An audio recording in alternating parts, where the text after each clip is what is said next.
Olá, pai, mãe de atleta, atleta que está me escutando.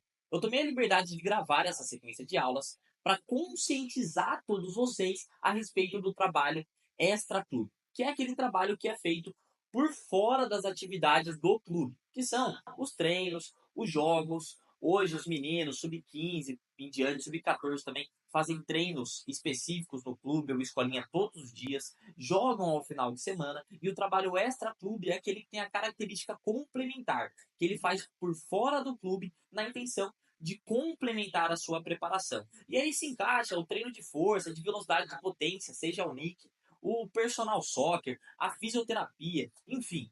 Então, a ideia dessa aula aqui é fazer todos entenderem, sem exceção, o que funciona e o que não funciona. E não somente com base na minha palavra, com base na ciência. Porque esse conteúdo, ao contrário do que vocês veem no Instagram, que são conteúdos de atração, para chamar a sua atenção, é um conteúdo de aprofundamento. É um conteúdo onde, de fato, a gente vai aprofundar nesses temas. E você vai entender o que é útil, o que não é, o que é bom, o que pode te prejudicar, e do que é bom, do que é útil, como executar, como programar. Então, se você é um pai, mãe de atleta que se preocupa com a preparação do seu filho e quer tomar as melhores decisões, essa aula é para você. Muitas vezes a gente toma decisões com nossos filhos, a gente tem preconceitos, a gente tem algumas atitudes em relação à preparação, mas não é de fato obrigação de vocês dominarem a ciência do treinamento, dominarem a preparação física. Mas vocês podem sim escutar os treinadores, os preparadores físicos que estão ao redor de vocês e que vocês confiam, a fim de adquirir conhecimento dentro daquilo que faz sentido para vocês e tomar decisões boas o quanto antes. Porque o tempo, ele passa. E as melhores decisões, quando tomadas, são tomadas já, o quanto antes. Antes de tudo, por que esse tema é tão importante? Esse tema é tão importante porque ele vem crescendo muito. Isso tanto entre os jovens atletas de escolinha, de futebol de base, quanto no profissional. Hoje, raramente você vai ver um atleta de Série A ou Premier League, que está jogando na Europa, que seja, que não tenha um trabalho extra-clube. Mas como assim? Até o Vinícius Júnior, o Rodrigo, que está no melhor clube do mundo, o Real Madrid, eles também procuram um trabalho por fora? Eles também têm preparador físico particular por fora? E eu vou responder para você, sim, tem. E eu vou trazer provas para vocês, vou mostrar para vocês na prática como isso funciona e o que eles fazem também. Vamos lá, pessoal. Aqui está um artigo científico de preparação física realizado pelo grupo do González Badillo, um grupo de pesquisadores espanhóis que são de fato os maiores treinadores, pesquisadores teóricos da história da preparação física mundial. Além disso, esse artigo foi postado no The Journal, que é uma das maiores revistas de artigos científicos relacionados à preparação física e treinamento físico no mundo. Do que se trata o artigo? O efeito do treinamento de força de alta velocidade no desempenho físico em jovens jogadores de futebol. Então, vou passar rapidamente com vocês pelo artigo, qual foi o método utilizado, como foi realizado os treinamentos com esses atletas, e logo em seguida a gente vai para as discussões e considerações a respeito de tudo isso. Então, do que se trata? Vamos lá. Ó, primeiro aqui no método, a gente vê 86 jovens jogadores de futebol foram analisados. E 86 é um número grande, é uma amostra grande o suficiente para provar qualquer coisa. Então não foi analisado dois, esses dois fizeram e deu muito certo, que experiência pessoal, né? Não, eu fiz a natação, melhorei muito no futebol. O Zezinho jogou beisebol e melhorou a corrida. Não estamos falando de experiência pessoal, estamos falando de um artigo que foram analisados 86 jovens jogadores de futebol. E dentre eles, vamos ver aqui no resumo, que está mais prático, foram divididos em três grupos de idade. Um grupo que é o sub-13, um grupo que é o sub-15 e um grupo que é um sub-17. Ou seja, atletas de 12 a 17 anos foram analisados, jogadores de futebol. E aí, dentro desses grupos, usamos dois subgrupos, que é o grupo que passou pelo treinamento proposto por eles, o STG, e o grupo controle, que não passou pelo treinamento com eles, que é o CG.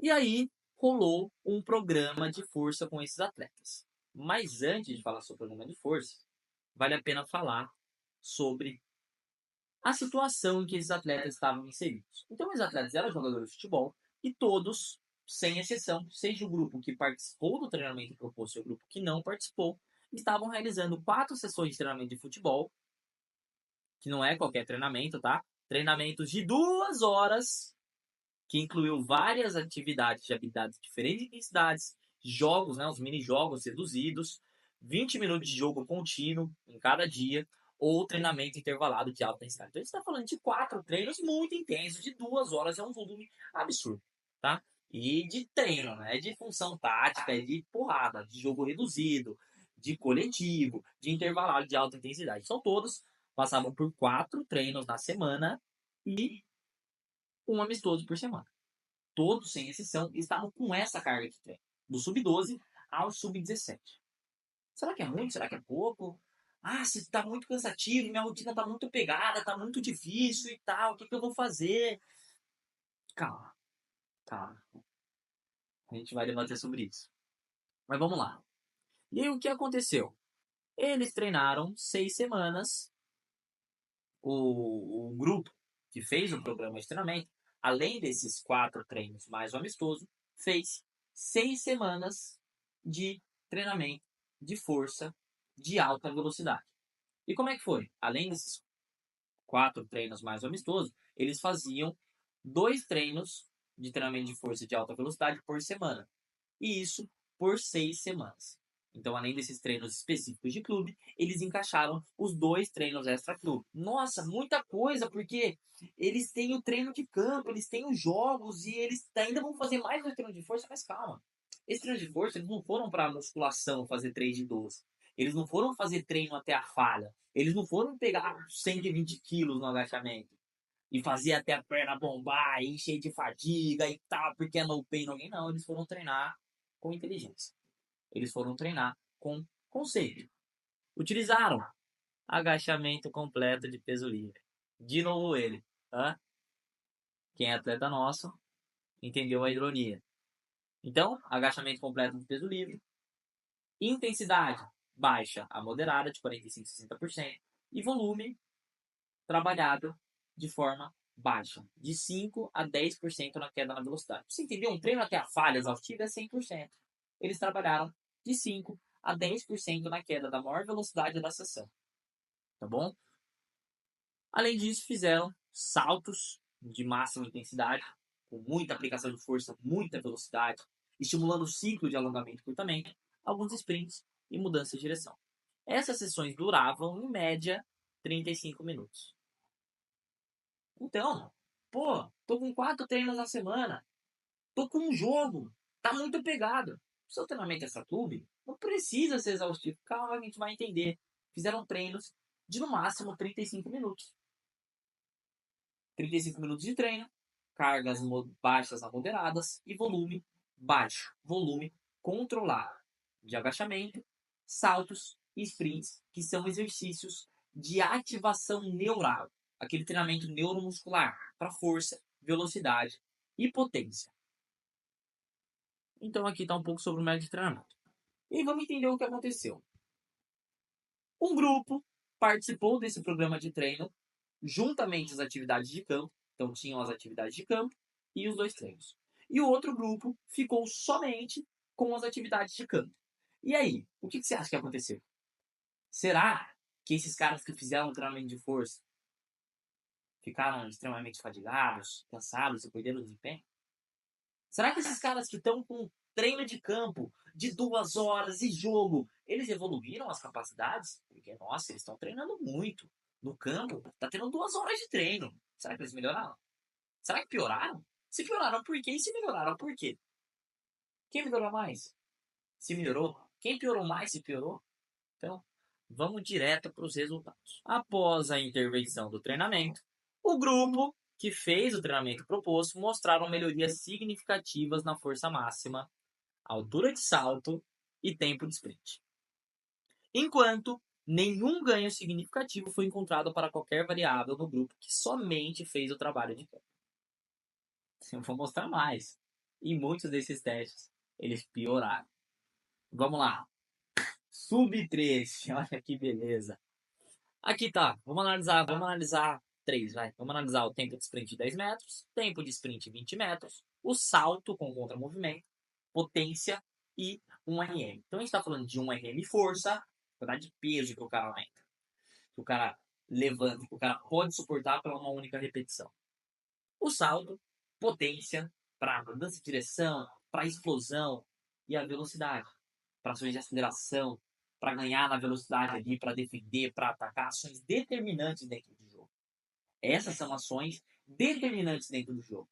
Não só a sua capacidade cardiorrespiratória, a sua capacidade de se manter em atividade, mas também a sua capacidade de produzir aceleração, produzir velocidade com alta ativação. Isso é determinante. Isso é determinante no jogo. Que é o que vai determinar se você vai chegar antes na bola ou não. Se você vai vencer na bola aérea ou não. Se você vai vencer no choque corporal ou não. E isso tudo, além de ser determinante, ele é muito importante também para a construção da resistência. Porque quanto mais capacidade neuromuscular o indivíduo tem, maior economia de movimento para atividades de alta repetição. Porque ele passa a suportar realizar atividades de alta intensidade por mais tempo. Esse aqui é o grupo que fez o treinamento proposto.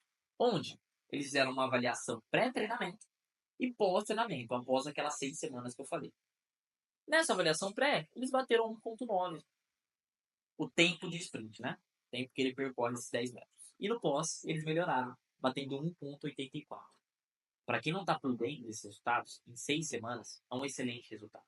Onde eles mesmo fazendo as atividades de campo e fazendo esses dois treinos de forma complementar, com controle de volume e intensidade, eles conseguiram sim evoluir na prática. E saíram de 1.90 para 1.84.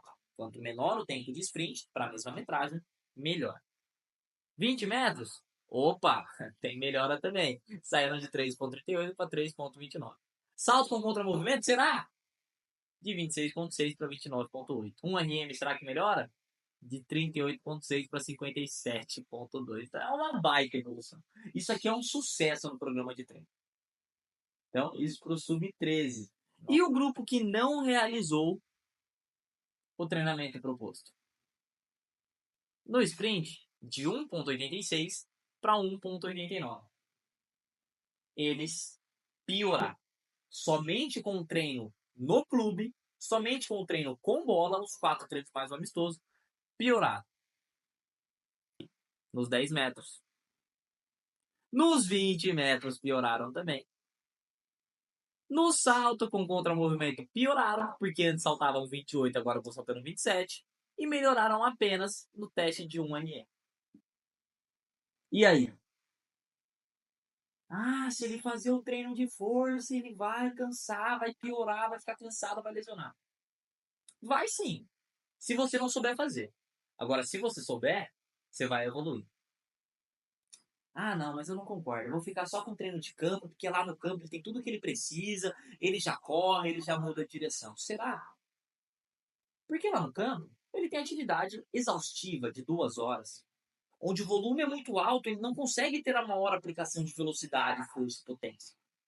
Esse volume, ele estimula fibras do tipo 1, que são fibras de alta resistência, mas não são fibras de alta produção de força. E esse indivíduo acaba se tornando um indivíduo resistente, porém cada vez mais lento. Então, o volume de treinamento, ele é o efeito estressor. Ele é o responsável por um acúmulo de volume durante uma temporada com jogos, com exaustão, por diminuir a capacidade do atleta, não de aumentar. E com os treinamentos de alto volume, sim, o atleta fica mais cansado e diminui o espaço de resposta e de adaptação. Porque ele está cansado, é mais difícil ele treinar força e evoluir. Mas aumenta a necessidade de treinamento. Porque ainda mais que uma rotina exaustiva, ele precisa do treinamento de força. Porque com esse treinamento, ele consegue contrabalancear todo esse volume e entregar capacidade para ele ao longo da temporada. Então, o somatório disso durante uma temporada é, se não um maior desempenho. É, no mínimo, manter a capacidade e não diminuir, como nesse caso. Porque, de um lado, ele tem só os treinamentos de alto volume e exaustivos, trabalhos aeróbicos. E se ele não tiver os trabalhos neuromusculares para compensar tudo isso, e fazer essa capacidade de força, velocidade e potência se manter estável ou aumentar, ele só vai regredindo. Então, analisado tudo isso, vamos para a discussão. Vamos entender o que está acontecendo aqui. Então, vamos lá, vamos para a prática. Vamos entender o que aconteceu e por que aconteceu. Lembrando que tínhamos dois grupos nesse artigo. Um grupo que fez os trabalhos de campo, mais os treinamentos extra-clube de força com alta velocidade, e o grupo que fez somente as atividades de campo. Lembrando que eram atividades extremamente exaustivas, provavelmente como as que você faz. Atividades de 2 horas, incluindo jogos reduzidos, coletivo, treinamento intervalado de alta intensidade, amistosos, enfim. E no final das contas, o grupo que fez o treinamento extra-clube evoluiu, enquanto o grupo que fez somente as atividades de campo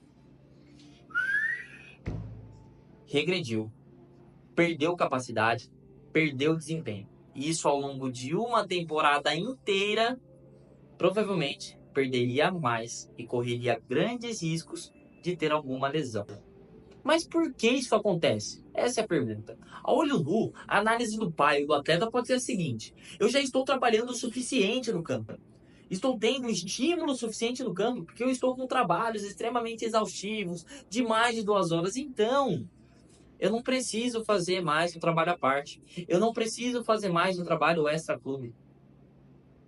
Porém, o que acontece aqui é que você tem uma capacidade, você tem um estímulo sendo muito treinado, enquanto o outro está em subtreinamento e está diminuindo o nível. Vou explicar o que acontece. Os trabalhos no campo, eles são de alto volume, são muito desgastantes, são trabalhos que geram uma fadiga muito alta. São trabalhos voltados para o metabolismo aeróbio, que estimulam, por sua vez, as fibras do tipo 1, que são fibras de alta resistência, porém de baixa produção de força, velocidade e potência. E no nosso corpo há uma seletividade dessas fibras, onde se eu estimulo muito de uma, eu acabo perdendo capacidade na outra. E essa outra, as fibras para a produção de força, velocidade e potência, são as fibras do tipo 2x. Além disso, temos fibras transitórias, que são as fibras do tipo 2A, que, dependendo da característica do treinamento do estímulo, elas podem adotar características semelhantes às fibras do tipo 1, de alta resistência, ou do tipo 2, de alta produção de força. E nesse contexto, onde você, por exemplo, é um atleta sub-13 que saiu de 3 treinos no campo e foi para 5, está com um estímulo muito alto, está com uma crescente na sua carga de treinamento, você vai estar estimulando muito essas fibras do tipo 1. Você vai estar fazendo as fibras do tipo 2A adotarem características das fibras tipo 1. E, em contraponto, as fibras do tipo 2x, para as ações determinantes do jogo, para força, velocidade e potência, vão ficando subtreinadas e vão perdendo capacidade. Isso ao longo de uma temporada vai diminuindo as suas capacidades em ações decisivas e determinantes dentro de campo. Como? Os sprints. É determinante. É o que determina se você vai chegar antes para fazer uma defesa, antes para fazer um ataque. Ações de potência, de mudança de direção, de salto para bolas aéreas, de força para choques corporais e por aí vai. Então a reflexão que você tem que ter aqui é a seguinte: tudo bem, eu sei que você está cansado, eu sei que você aumentou a sua demanda no campo, está se sentindo sobrecarregado. E sim, com esse excesso de atividade no campo, que é, digo excesso, mas é normal, é a rotina do atleta, é assim mesmo, você, sim, diminuiu o seu espaço de adaptação, o seu espaço de melhoria. Porque com você cansado, a gente não consegue dar estímulos tão bons e tão eficientes como quando você estava com menos atividades, mais espaço de adaptação. Porém, a sua necessidade de treinamento dessas capacidades aumentou, porque a sua demanda, o seu estresse, ele está numa crescente. E se você não se manter preparado nessas outras capacidades, você corre grandes riscos de se lesionar. Com a maior demanda do jogo, que ele é sim o agente estressor, se você não tiver uma boa capacidade construída para superar essa demanda que está sendo entregue ao seu corpo, você corre riscos de lesão.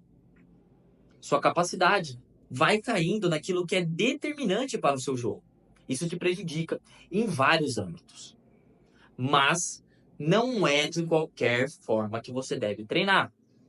Como eu disse, você tem que sim treinar essas capacidades de força, velocidade e potência, mesmo você treinando todos os dias no campo, mas não de qualquer forma. Se você vai para uma musculação, por exemplo, você vai fazer trabalhos exaustivos lá também. O dito no pain no gain, para treinar até a falha, fazer 3 de 10, 3 de 12 com exercícios lentos. Dessa forma, esse estímulo, essa atividade, ela não vai complementar a sua preparação. Ela vai concorrer às atividades de campo e vai contribuir para essa queda que você vai estar tendo na sua performance. E não vai funcionar. A ideia é a seguinte: entenda o treinamento como baldes, lacunas. Pensa bem. Cada balde é uma capacidade. Cada balde é um estímulo. Você tem que olhar para os baldes que já estão cheios e procurar encher os outros. Não fazer transbordar este balde que já está cheio. E com a musculação, infelizmente, você acaba transbordando esse outro balde. E isso sim vai te prejudicar. Com trabalhos lentos, de alto volume e exaustivos. Além de deixar cansado para os jogos, você vai ter estímulos muito próximos do viés metabólico ao que você já está tendo no campo. E não vai funcionar. Personal Soccer. E aí? Nada contra o trabalho técnico analítico. Eu, inclusive, acho o máximo. Trabalhos técnicos de lapidação para passe, para lançamento, para chute. Mas quando no personal soccer o viés físico entra junto, geralmente dá problema.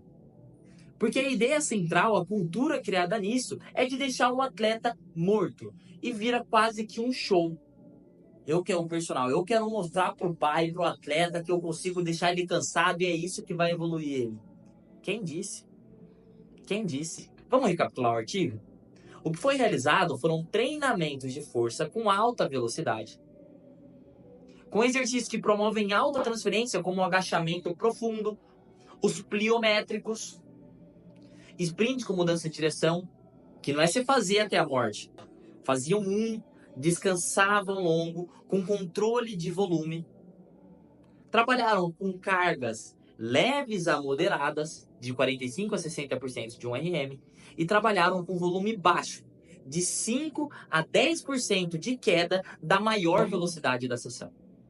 E esse estímulo de alta velocidade, porém de baixíssimo volume, um volume que não é capaz de te fadigar, de te sobrecarregar, os atletas conseguiram não só manter o nível de capacidade, não. Eles evoluíram, enquanto novamente os que fizeram somente o campo perderam capacidade.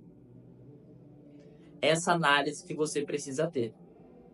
É essa análise que vai fazer a diferença na prática. Você deve fazer o trabalho extra-clube, mas não de qualquer forma.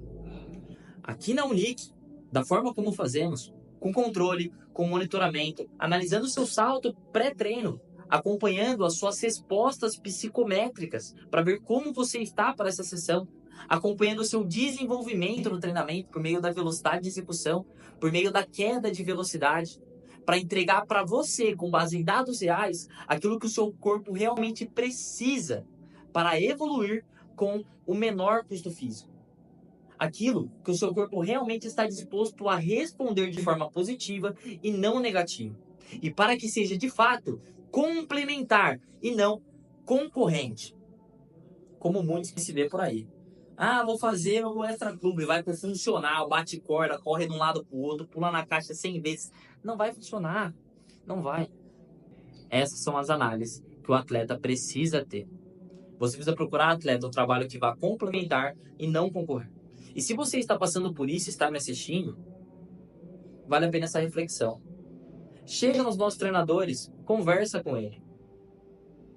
Provavelmente ele já vai ter notado que você está mais sobrecarregado, que você aumentou mais sua quantidade de treino. mas chega nele e conversa, porque ele vai adaptar esse trabalho para você, para ele ser de fato eficiente. Aí o atleta cabeça dura, às vezes ele pensa, nossa, ano passado eu fazia 6 exercícios, agora eu estou fazendo 2. Então, não vale a pena vir aqui só para fazer isso. É melhor fazer só no campo. Será? Olha para o artigo que a gente acabou de apresentar. Essas microdoses, esses estímulos, ainda que seja 2 vezes por semana, segundo o que o professor da Unic te recomendar, eles são úteis para manter a sua capacidade a longo prazo, ou se não, para evoluir. Porque, do contrário, somente com as atividades de campo, que são agentes estressores para o seu organismo, você só vai ter perda nesse desempenho. Isso acontece na prática. Como esse artigo, eu te garanto, eu tenho outros 35 para te apresentar. E como eu disse, nós somos um livro aberto. Venha conversar comigo, venha conversar com os treinadores, a gente mostra isso na prática. Ah, tal, mas estou tendo que trabalhar pouco, porque eu estou com trabalho de campo, então não vale a pena. Será? Analisa novamente. Tem outro artigo que eu vou deixar aqui na edição, o editor coloca aí, que é um artigo mostrando 2 grupos. Um grupo que trabalhou com 5% de queda na velocidade e o outro que trabalhou com 20% de queda na velocidade. Esse aqui fez quase 40% a mais de repetições do que esse outro grupo. E adivinha, com um trabalho adequado e especializado, esse grupo aqui, de 5% de queda na velocidade, evoluiu o mesmo que o de 20% de queda. São os espaços de adaptação, os estímulos corretos para maior eficiência, resultados com baixo custo. E dessa forma, você consegue treinar de forma adequada, evoluir as suas capacidades determinantes para o jogo e não se comprometer na sua prática. Aqui a gente coleta o seu salto pré-treino, que tem correlações com as atividades bioquímicas e fisiológicas que estão acontecendo no seu corpo, coleta o salto pós-treino e vê que você sai do treino bem, com nível de capacidade alto, ou seja, com baixa fadiga. E mesmo assim, trabalhos como esse, como revisados no artigo, aumentam as suas capacidades. Por coincidência ou não, esse artigo mostra o modelo de treinamento de forma muito similar ao que a gente faz aqui. Porque o que a gente faz aqui na Unic, de fato, é o que a ciência nos mostra.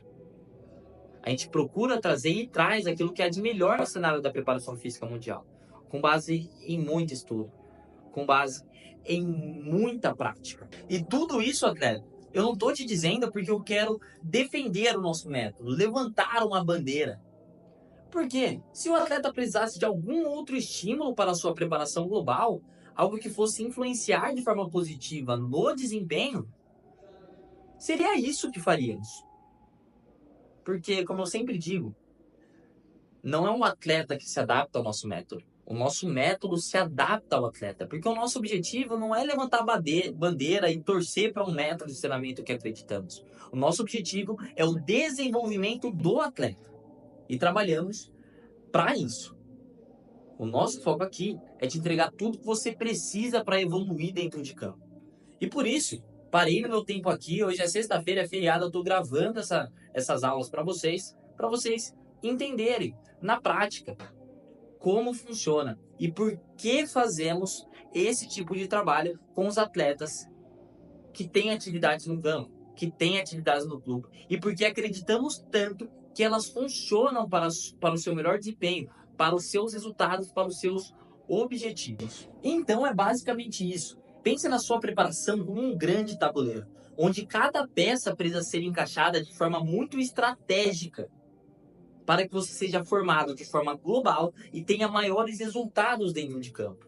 E a nossa missão, como preparadores físicos no cenário extra-clube, é olhar para o que está sendo desenvolvido nas atividades de clube e encaixar as peças que estão faltando de forma muito consciente e organizada. Você deve ter reparado que no seu clube, a mesma carga para todo mundo, é o mesmo formato, enfim. Aqui a gente consegue olhar para você, para as dificuldades que você tem, para as cargas que você precisa trabalhar. Vamos trabalhar essa capacidade, vamos olhar o tornozelo dele que está com uma dorsiflexão limitada, vamos trabalhar isso de forma específica. Então, uma série de fatores, não somente esse citados no artigo, que com um trabalho especializado, personalizado do Extra Clube, você vai conseguir desenvolver.